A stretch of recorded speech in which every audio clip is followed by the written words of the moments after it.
cinta tak pernah pergi, takkan ada yang galau sendiri. Tak perlu drama, nangis di bantal, atau dengerin lagu sedih sampai mental ambyar total. Andai cinta tetap bertahan, stalking mantan tak perlu dilakukan. Tak ada chat hai apa kabar, yang ujung-ujungnya dibaca tapi tak. Bayangan perang yang lebih luas dan menghancurkan kini benar-benar menghantui Eropa. Ketakutan akan konflik besar-besaran yang dulu hanya ada dalam buku sejarah, kini terasa nyata di setiap sudut kota dan desa. Suara sirene, berita tentang serangan, dan kecemasan warga sipil menjadi bagian dari kehidupan sehari-hari.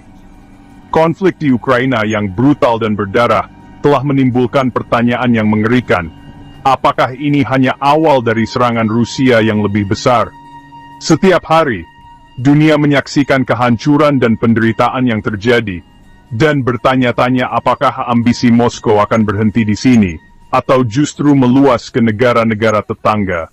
Kemungkinan yang dulunya tak terpikirkan, kini menjadi topik hangat di media internasional dan diperdebatkan oleh para analis. Jutaan orang di seluruh Eropa dan dunia hidup dalam ketakutan, membayangkan skenario terburuk yang bisa terjadi jika perang meluas keluar Ukraina. Ambisi militer Rusia telah terlihat jelas di Ukraina. Keinginan Kremlin untuk memperluas pengaruhnya tampaknya masih jauh dari puas.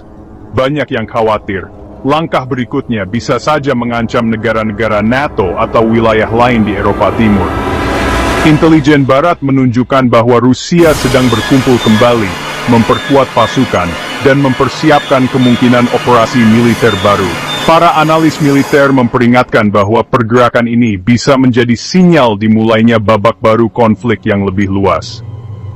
Jika perang meluas ke seluruh Eropa, dampaknya akan sangat dahsyat. Bukan hanya pertempuran konvensional, tapi juga ancaman senjata nuklir yang bisa mengadu kekuatan besar dunia satu sama lain, membawa risiko kehancuran yang belum pernah terjadi sebelumnya. Tatanan global yang sudah rapuh akibat berbagai krisis bisa hancur tak terbaiki. Dunia kini berada di persimpangan jalan, di mana setiap keputusan dan langkah akan menentukan masa depan perdamaian dan keamanan internasional. Badan Intelijen Barat kini membunyikan alarm keras tentang kebangkitan militer Rusia yang semakin nyata. Para analis di pusat-pusat intelijen terkemuka dunia memantau dengan cermat setiap pergerakan, mencoba memahami strategi baru Moskow yang tampak semakin agresif dan terorganisir. Laporan menunjukkan bahwa Rusia telah memulihkan sebagian besar kekuatan militernya yang sempat melemah sebelum perang. Industri pertahanannya yang luas kini beroperasi siang dan malam, beralih sepenuhnya ke mode produksi masa perang, menghasilkan tank, kendaraan lapis baja, dan amunisi dalam jumlah besar untuk memperkuat pasukan di garis depan. Meski rakyat Rusia harus menanggung beban sanksi ekonomi yang berat, kehidupan sehari-hari tetap berjalan.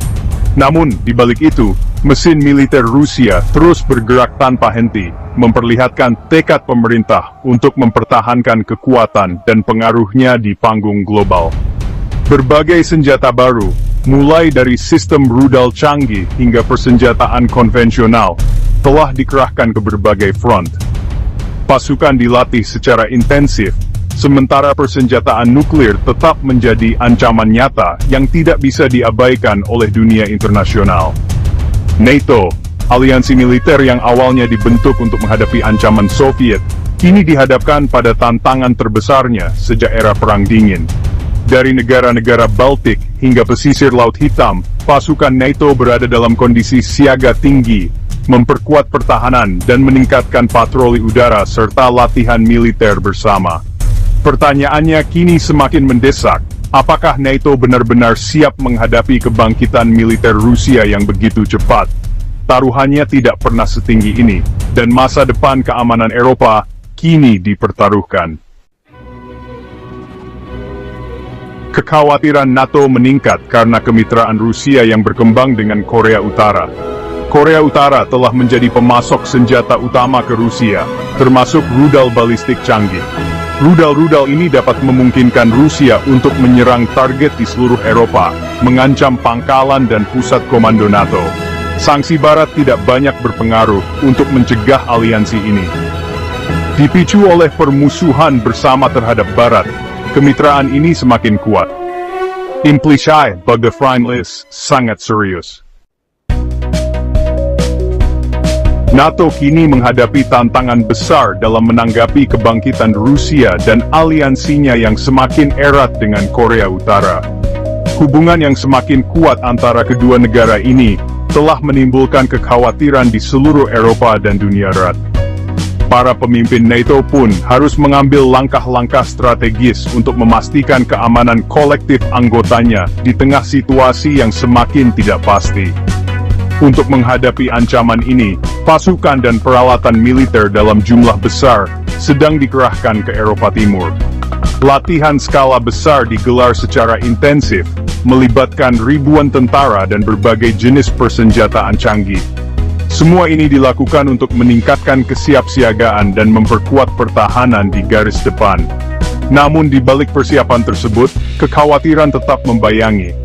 Banyak pihak mempertanyakan apakah tanggapan NATO sudah cukup cepat dan efektif, atau justru terlalu lambat untuk menghadapi ancaman yang berkembang pesat. Keunggulan militer Rusia, ditambah dengan kesediaannya untuk menerima korban dalam jumlah besar, membuat potensi konflik di masa depan menjadi sangat mengkhawatirkan.